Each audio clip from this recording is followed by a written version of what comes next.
Bismillah ar-Rahman ar-Rahim. Assalamu alaikum. It is exactly 11 after 10 o'clock South African time. We cross over to, I think it is Jeddah, and we are joined by Shaheen Essop of SAHUC. Assalamu alaikum to you, Shaheen. Welcome to the program. Wa alaikum salam wa rahmatullahi wa barakatuh. Jazakallah khairan, Julie. Thanks to Salam Media for the interview. Okay, we know that a delegation from South Africa, a SAHUC delegation, is there representing South Africa at the Hajj and Umrah conference. And I must say that when I read that, I read a report, a media report, Saudi Arabia says this year's Hajj pilgrimage will return to pre-COVID levels. And I was jumping for joy, thinking and assuming that our quotas will probably go up to 5 or 10,000 people. Correct me if I was jumping for joy for absolutely nothing. A little bit presumptuous at this particular point in time because, as we know, the space in the mashayikh is still a major problem. If we have unlimited quotas or if we have significantly increased quotas, it means that there's got to be a lot of work that needs to be done in the Kingdom of Saudi Arabia, specifically around Mina and Arafat. There are, plans underway and there's work underway that we have actually been witness to see how things have changed and what the improvements are going to be for the pilgrims, to come this year, as well as those in the future, inshallah. So yes, when they talk about the numbers going back to pre-COVID levels, it means that the base quota numbers for each country will basically be, re-given. In other words, South Africa, 2,500. Other countries like, India, a little bit less than the 200,000 that they normally received, 175,000. So their base quota is done according to the number of Muslims that are currently residing in the country of origin. In our case, it is perceived to be 2.5 million, and as a result, 2,500. Now, notwithstanding that base quota being given, we have made a request for an increase in the quota to up to 5,000. The reason being for that is, to try and alleviate the backlog that we have in the queue, and inshallah to try and make sure that as many of our pilgrims, or applicants in the queue can go for Hajj as soon as possible. Shaheen, I also understand that part of the conference was to discuss the costs of Tanazul, the 5 days of Hajj, the pricing of food, transport, etc., etc. And we do know that prices have increased exponentially over the past few years. What does that situation look like? Well, there's still ongoing discussions around that, but the situation in the Kingdom of Saudi Arabia is quite dire from a cost point of view. They're an importer of all their foods and their processing of foods in this country. So as a result of that, the cost increases are quite astronomical. We not only find that the cost, but the downstream chain in terms of service delivery, in terms of transportation, electricity costs, etc., are all quite exorbitant. We're still negotiating. We think that we can possibly get some discounts in different ways, and hoping that we will be able to achieve that prior to coming home, inshallah. And we mustn't forget that our rand is not very strong at the moment either. Definitely not. Please put me out of my misery. I'm on a Hajj and Umrah group for females, and we do know that lots of South Africans go for Umrah in December. And the one thing that kept being repeated and the questions that kept being asked on the group, and I'm really at the end of my tether, please put me out of my misery. Why are these questions being asked all the time? The question is, where do we purchase halal food and halal meat in Makkah and Medina? Should a question like that be raised? I've always taken it for granted that the food there is halal. Or am I, Julie, the jury is out on this because there's various debates that is going around in this particular regard. But if I were to invite you to my home or you invite me to yours, am I entitled to ask you if the food is halal or not? You being a Muslim? At the end of the day, the onus remains on you from that particular point of view.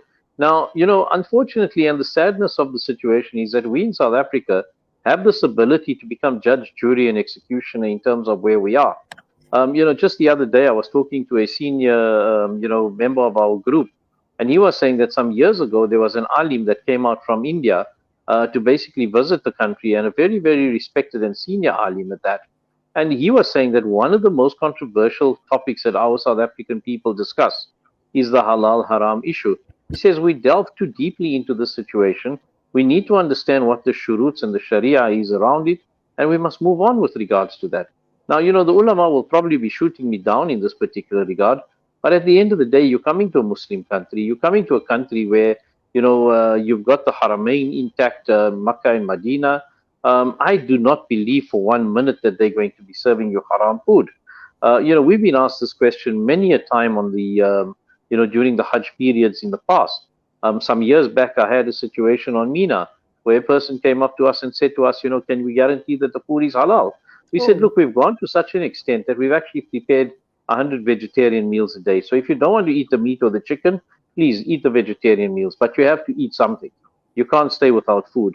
So, it's a very, very disturbing situation where we find that it is only our community that actually delves into those questions. The rest of the world, I'm mixed with Hajj missions from different parts of Africa, from different parts of the world, Europe, from the Far East, from Africa, as I say, from Southeast Asia, we're talking about from Kazakhstan, from Tajikistan. None of them talk about the halal or haram issue in this country because they are firm believers that when you walk into Saudi Arabia, the food that you are being served is halal. Alhamdulillah. Okay, my final question then, Shaheen, is another report that came out of the kingdom is regarding the issue of women not needing mahrams any longer. I should imagine as long as they're a group of a certain number of women, they can perform Hajj and Umrah. And also, what about, is there an age restriction on women without male mahrams to perform Hajj or Umrah? So in the past, a female under the age of 45 was not allowed to enter the Kingdom of Saudi Arabia without a mahram. And Alhamdulillah, in the most recent months, the Ministry of Hajj has announced that females under the age of 45 can be entering the Kingdom of Saudi Arabia to perform Hajj or Umrah, provided that they come in a group. Individual females will not be permitted in this particular regard. So I think people mustn't take it out of context. What we need to look at is, a revert female coming into the fold of Islam maybe doesn't have any family in terms of, her being able to bring a mahram with her. So she could travel in a group of people, of ladies, and that will then suffice in terms of the rules in the Kingdom of Saudi Arabia where that is concerned. However, we still find that there are people of a specific madahib group in South Africa that will be, what shall I say, that will frown upon traveling for more than 72 hours without a mahram. So nobody is saying that they must not have a mahram. We are merely saying that there are certain people who feel that, or there are certain groups who can travel without the mahram, and those who feel that a mahram is required from whichever group they fall into, they will be entitled to a mahram that will accompany them. Okay, and on that note, we're going to wrap up. Anything else you'd like to share with us? And just once again confirm the numbers that South Africa has been allocated for this year, Hajj 2023, 1444. So at this particular point in time, we have got a quota of 2,500. We have made a request for an increase in the quota.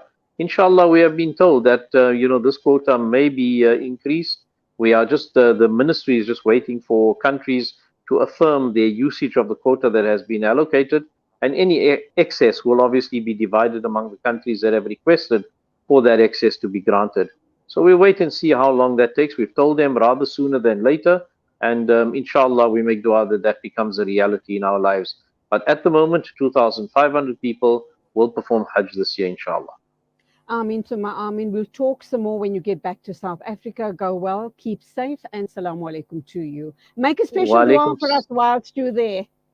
Always make a special dua for our country, for the Muslims in our country, and for the Ummah at large, inshallah. Amin. Jazakallah Amin. khairan for the opportunity, Julie. All the very best. Assalamu alaikum wa rahmatullah. Wa alaikum assalam. That was Shaheen Essop from SAHUC talking to us about the Hajj and Umrah conference happening in the kingdom right now. It is exactly 21 after 10 o'clock. News and views wrapping up. Thank you indeed for your company. From me, Julie Ali, till Monday morning. There is news and views tomorrow. I presume Zai Jadwood will be hosting the show. But I will only be back with you on Monday morning, inshallah. A big thank you to our producer and our controller, and that's you, Olani. And from me, Julie Ali. Till the next time, take care, be safe on the roads. Assalamu alaikum and Khuda Hafiz.